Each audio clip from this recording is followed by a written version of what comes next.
Guys welcome back. അപ്പോൾ നമ്മൾ ഞാൻ ഇന്ന് സെക്കൻഡ് സാറ്റർഡേ ആണ്. ഇന്ന് ഞാൻ എൻ്റെ ടേബിളിൻ്റെ മുമ്പിൽ ഇങ്ങനെ ഇരിക്കുക കേട്ടോ. സംഭവം എനിക്ക് എങ്ങനെയാണ് സ്റ്റാർട്ട് ചെയ്യേണ്ടതെന്ന് ഒരു പിടിയില്ല. അപ്പോൾ നിങ്ങളും ഇങ്ങനെ ഒരു അവസ്ഥയിൽ ഇരിക്കുകയായിരിക്കും. നിങ്ങൾ കുറച്ച് പേര് പഠിച്ചു തുടങ്ങിയിട്ടുണ്ട് ഓൾറെഡി, ഓക്കെ, വെരി ഗുഡ്. അല്ലാത്തവർക്കൊരു കൺഫ്യൂഷൻ ആയിരിക്കുമല്ലോ. അപ്പോൾ ഞാനും ഇങ്ങനെ കൺഫ്യൂസ്ഡ് ആയിട്ട് എന്താണ് എവിടെ നിന്നാണെന്നൊക്കെ നോക്കാൻ വേണ്ടി എൻ്റെ കോപ്പികളും ഞാൻ എഴുതിയത് എല്ലായിടത്തും ഇങ്ങനെ വെച്ചിട്ടിരിക്കുക. ഓക്കെ, അപ്പം ഞാൻ വിചാരിച്ചു നിങ്ങൾക്കൊന്ന് ഷെയർ ചെയ്യാമെന്ന്.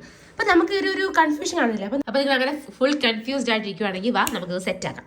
ഓക്കെ, നമ്മൾ ആദ്യത്തെ കാര്യം നമുക്ക് എന്താ അറിയാം, PSC എക്സാം എഴുതി എനിക്കൊരു ജോലി വാങ്ങണം. ഓക്കെ, എന്നുള്ളതാണ് നമ്മുടെ ഐഡിയ. അങ്ങനെ വരുമ്പോഴത്തേക്കും എന്ത് ചെയ്യാൻ പറ്റും, നമുക്ക് ആലോചിക്കാം ഏതൊക്കെ എക്സാംസ് ആണുള്ളത്. ഞാൻ അത് എൻ്റെ എല്ലാം ഒരു ഐഡിയ എടുത്ത് വെച്ചിട്ടുണ്ട് കേട്ടോ, ഏതൊക്കെ എക്സാംസ് അതിന് എഴുതാൻ പറ്റുന്നതെല്ലാം. ഓക്കെ, അപ്പോൾ നോക്കിയോ, നമ്മുടെ SSLC, അതായത് 10ാം ക്ലാസ് ക്വാളിഫിക്കേഷൻ, 10th ക്വാളിഫിക്കേഷൻ ആണോ നിങ്ങൾക്കുള്ളത്, നിങ്ങൾക്ക് ഇനി ഏതൊക്കെ എക്സാം എഴുതാന്നുണ്ട്? LDC, ബെവ്കോയുടെ LDC എക്സാം ഉണ്ട്, VFA ഉണ്ട്, അസിസ്റ്റന്റ് പ്രസന്റ് ഓഫീസർ ഉണ്ട്. ഇതൊക്കെ വരും. ഓക്കെ, ഒരു 3 മാസത്തിനുള്ളിൽ അതൊക്കെ വരും. അപ്പോൾ LDC, Bevco, VFA, assistant present officer, ഇത്രയും കാര്യങ്ങൾ നമുക്ക് അങ്ങനെയുണ്ട്. ഓക്കെ, പിന്നെ അതുകൊണ്ടൊക്കെ തന്നെ പിന്നെ നമ്മൾ LGSന്റെ ക്വാളിഫിക്കേഷൻ അല്ലെങ്കിൽ 7th ക്വാളിഫിക്കേഷൻ ഉള്ള ആൾക്കാർക്ക്, ഡിഗ്രിക്കാർക്ക് എഴുതാൻ പറ്റുന്നതാണ് എൻ്റെ വേറെ പ്രത്യേകത. ഡിഗ്രി ഉള്ളവർക്കും ഇത് എഴുതാം. ഓക്കെ, അപ്പോൾ ഡിഗ്രി ഉള്ളവർക്ക് ഇതെല്ലാം എഴുതാം. ഞാനിനി പറയാൻ വന്ന എക്സാംസ് എല്ലാം ഡിഗ്രി ഉള്ളവർക്ക് എഴുതാം. ഓക്കെ, അപ്പോൾ നോക്കിയോ, ഡിഗ്രി ഉള്ളവർക്ക് LGS, കമ്പനി ബോർഡ് LGS എഴുതാം. അതും ഉടനെ ഡിസംബറിൽ വരുമെന്ന് നമ്മൾ നേരത്തെ പറഞ്ഞിട്ടുണ്ട്. ഓക്കെ, ഇത്രയും സെറ്റാണ്. അപ്പോൾ 10ാം ക്ലാസ് ക്വാളിഫിക്കേഷൻ, LGS ക്വാളിഫിക്കേഷൻ പറഞ്ഞു. ഇനി ഡിഗ്രി ലെവൽ എക്സാംസ്, ഡിഗ്രി ഉള്ളവർക്ക് എഴുതാൻ പറ്റുന്ന എക്സാംസ് ഏതൊക്കെയാണ്? എക്സൈസ് ഇൻസ്പെക്ടർ, പിന്നെ അസിസ്റ്റ്. ഇതാണ് നമ്മുടെ മെയിൻ ഫോക്കസ് എന്ന് പറയുന്നത്. 4000 മക്കളെ, ഇത് എടുത്തു കഴിഞ്ഞാൽ ഇത് ഡിഗ്രി ക്വാളിഫിക്കേഷനുള്ള എക്സാം വേണോ, ഈ സംഭവം എഴുതിയെടുക്കുക. കാരണം ഇതിനകത്ത് എത്രയും ഉണ്ട് വേക്കൻസി, 4000-ഓളം വേക്കൻസി ഉണ്ട്. പിന്നെ നിങ്ങൾക്ക് എന്താ ഇത് പഠിച്ചു കഴിഞ്ഞാൽ ഡിഗ്രിയുടെ ഒരു എക്സാം നമുക്ക് ക്രാക്ക് ലെവൽ ക്വാളിഫിക്കേഷൻ പോട്ടെ. പിന്നെ അസിസ്റ്റന്റ് അഡ്മിനിസ്ട്രേറ്റീവ് ട്രിബ്യൂണൽ എക്സാം വരും. Assistant administrative tribunal exam, university assistant, sub inspector, SI പോലീസിന്റെ സബ് ഇൻസ്പെക്ടർ എല്ലാം ഇതിനകത്ത് വരും. ഓക്കെ, പിന്നെ +2 ക്വാളിഫിക്കേഷൻ ഉള്ള ആൾക്കാർക്ക് എഴുതിയെടുക്കാൻ പറ്റുന്ന എക്സാംസ് ആണ് CPO, fire and rescue, CEO ഒക്കെ എഴുതിയെടുക്കാൻ പറ്റുന്നത്. ഓക്കെ, അപ്പോൾ ഇത് ഞാൻ ജസ്റ്റ് നേരത്തെ എഴുതി വെച്ചിരുന്ന സംഭവമാണ്, ഏതൊക്കെ എക്സാംസ് ആണ് ഇനി നിങ്ങൾക്ക് എഴുതിയെടുക്കാൻ പറ്റുന്നത് എന്നുള്ളത്. ഓക്കെ, അപ്പോൾ ആ പേപ്പർ ഞാൻ അങ്ങോട്ടങ്ങ് മാറ്റാം. ഞാൻ നേരത്തെ എഴുതി വെച്ച പേപ്പറാണ്. ഇനി ഇപ്പുറത്ത് എന്താ, അതൊക്കെ എൻ്റെ യൂട്യൂബിൻ്റെ കാര്യങ്ങളൊക്കെ. അപ്പം ഞാനിതൊന്ന് ഒതുക്കണം എനിക്ക്. എന്നിട്ട് നമ്മൾ എന്താണ് ചെയ്യാൻ പോണത് ഗൈസ്, നമ്മുടെ സിലബസിൻ്റെ കാര്യം, പിന്നെ വേണ്ടേ കേരള അഡ്മിനിസ്ട്രേറ്റീവ് സർവീസിൻ്റെ കാര്യം, പിന്നെ അത് കണക്ക് തന്നെ കുറേ കാര്യമുണ്ട് ഗൈസ്. എല്ലാം ഇത് കണ്ട, ഇത് നിങ്ങളുടെയൊക്കെ പേരുകളാണ്. ഇപ്പം സബ്സ്ക്രൈബ് ചെയ്തവരും അവർ കറക്റ്റായിട്ട് ഫോളോ ചെയ്യുന്ന ആൾക്കാരുടെയൊക്കെ പേരുകളാണ്. നിങ്ങൾ 20 ദിവസം കംപ്ലീറ്റ് ആയത് സിലബസാണ്. പിന്നെ അത് കണക്കിന് ഇത് ഞാൻ പ്രിപ്പയർ ചെയ്തൊക്കെ നോട്ടാണ്. അപ്പോൾ ഇത്രയും സംഭവങ്ങൾ നമുക്കൊരു കാര്യം ചെയ്യാം, ഇങ്ങോട്ട് മാറ്റി വയ്ക്കാം. ഞാൻ ജസ്റ്റ് ഒരു ഡീക്ലട്ടറിങ് വീഡിയോ ആണ് ചെയ്യുന്നത് കേട്ടോ. ഒന്ന് ഒതുക്കി സെറ്റാക്കി വെക്കണം എന്തൊക്കെയാണ് നിങ്ങൾക്ക് ഇനി പറഞ്ഞുതരാനുള്ളതെന്നുള്ളത്. ഇതെല്ലാം പേപ്പറുകളാണ്, വെറുതെ എനിക്ക് ഇനി എഴുതാനുള്ള കാര്യങ്ങളുടെ ഒരു പേപ്പറുകളുടെ ലിസ്റ്റാണ്. ഓക്കെ, അപ്പോൾ ഇത്രയും സംഭവങ്ങൾ നമുക്ക് എന്ത് ചെയ്യാം, മാറ്റി ഇങ്ങോട്ട് വയ്ക്കാം. അതുകൊട്ടെ, അപ്പോൾ അത് സെറ്റായി. ഇനി നമുക്കുള്ളത് നമ്മുടെ തൊഴിൽ വാർത്തയുടെ കറണ്ട് അഫയേഴ്സിൻ്റെ പോർഷൻ ഈ പഠിപ്പിക്കാനുണ്ട്, അത് എടുത്ത് വെക്കണം. ഓക്കെ,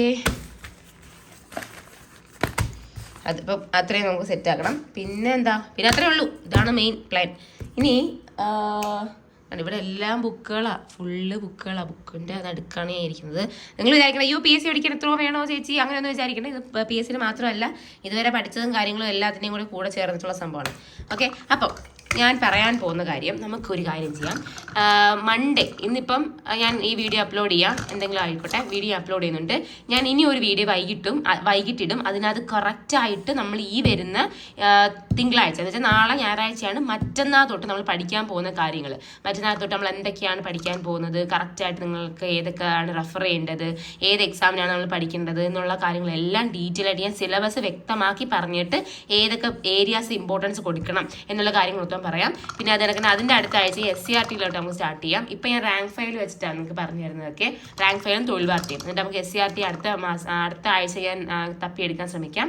എന്നിട്ട് ടെലിഗ്രാം ചാനൽ ജോയിൻ ചെയ്തിട്ടുണ്ട്. നിങ്ങൾ 1600 പേരായിട്ടുണ്ടെന്ന് തോന്നിപ്പോൾ. അപ്പോൾ നിങ്ങൾ എല്ലാവരും എന്ത് ചെയ്യണം, പഠിച്ചുകൊണ്ടിരിക്കണം, പഠിച്ച് മുന്നോട്ട് പോയിക്കൊണ്ടിരിക്കണം. ഓക്കെ, നമുക്ക് അടുത്ത വർഷം 2026 തുടക്കം 100 ഡേ ചലഞ്ച് കഴിയുമ്പോഴത്തേക്ക് നല്ലൊരു ഫൗണ്ടേഷൻ ആണ്. അപ്പോൾ 20 ദിവസം കംപ്ലീറ്റ് ആയ ആൾക്കാർക്ക് അവരുടെ ചാർട്ട് എടുത്ത് നോക്കി അറിയാം, ഇഷ്ടംപോലെ കാര്യങ്ങൾ നിങ്ങൾ കംപ്ലീറ്റ് ചെയ്ത് പോകുന്നത്. നല്ല മിടുക്ക് പിള്ളേരാട്ടാ, അടിപൊളി പിള്ളേരാണ്.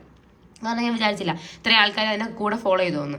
ആ ഗ്രൂപ്പിനകത്തുള്ള എല്ലാവരും കൂടി ഫോളോ ചെയ്യുകയാണെങ്കിൽ ആലോചിച്ച് നോക്കെ 1500 പേരും കറക്റ്റായിട്ട് എല്ലാ ദിവസവും രാവിലെ എണീറ്റിട്ട് പിന്നെ മാത്സ് മലയാളം ഇംഗ്ലീഷും പഠിച്ച് പോകണമെങ്കിൽ ആലോചിച്ച് നോക്കെ. നിങ്ങൾക്ക് നേടിയെടുക്കാൻ പറ്റുന്നതിൻ്റെ ഇത് പിന്നെ നിങ്ങൾ വിചാരിക്കുന്ന കണക്കല്ല.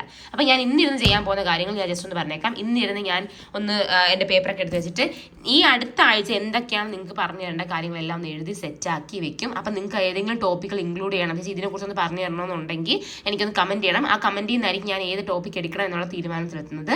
ഞാൻ ഇന്ന് ഇടാൻ പോകുന്ന വീഡിയോ എന്ന് പറഞ്ഞാൽ സിലബസ് ഫുള്ള് കവർ ചെയ്യും. സിലബസ് കവർ ചെയ്യുന്ന വെച്ചാൽ എന്തൊക്കെയാണ് പഠിക്കാനുള്ളത്. നമുക്ക് LGSന്റെ സിലബസ് നോക്കണം, അതിനൊക്കെ തന്നെ നമുക്ക് ഡിഗ്രി ലെവലിൻ്റെ സിലബസ് നോക്കണം, അതിനൊക്കെ തന്നെ നമ്മുടെ LDCയുടെ സിലബസ് നോക്കണം, പിന്നെ അതുകൊണ്ട് തന്നെ KSന്റെ സിലബസും കൂടി ഞാൻ എടുത്ത് വെച്ചിട്ടുണ്ട്. അപ്പോൾ നമുക്ക് നിങ്ങൾ പഠിച്ച് തുടങ്ങി കഴിഞ്ഞാൽ മക്കളെ once you step in there is no going back. നിങ്ങൾ ബാക്കിലോട്ട് പോകരുത്. നിങ്ങൾക്ക് ഏതാണോ ഏറ്റവും മേളിൽ നിങ്ങളെ ക്വാളിഫിക്കേഷൻ വെച്ച് ഏറ്റവും മേളിൽ എഴുതിയെടുക്കാൻ പറ്റുന്ന എക്സാം ഏതാണോ അത് എഴുതിയെടുത്തിട്ട് നിങ്ങൾ നിർത്താവും. സെറ്റാണല്ലോ. അപ്പോൾ താങ്ക് യു ഫോർ വാച്ചിങ്. ഇത്രയേ ഉള്ളൂ. ജസ്റ്റ് ഒരു ഡിക്ലറേറ്ററിങ് വീഡിയോ ഒന്നും അല്ല. ജസ്റ്റ് എനിക്കൊരു അതെടുത്ത് വെച്ചപ്പോൾ എനിക്ക് നിങ്ങൾക്ക് എന്തെങ്കിലും സംസാരിക്കാൻ തോന്നിയിട്ട് ഞാൻ അടുത്ത വീഡിയോ ഇടുക കേട്ടോ.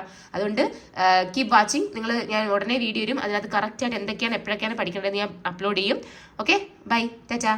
നാളെ നിങ്ങൾക്കൊരു ചെറിയൊരു റിലാക്സേഷൻ പീരീഡ് ആണ്. സൺഡേ ആണ്. നിങ്ങൾക്ക് റിവൈസ് ചെയ്യാം. Okay, bye, Tata.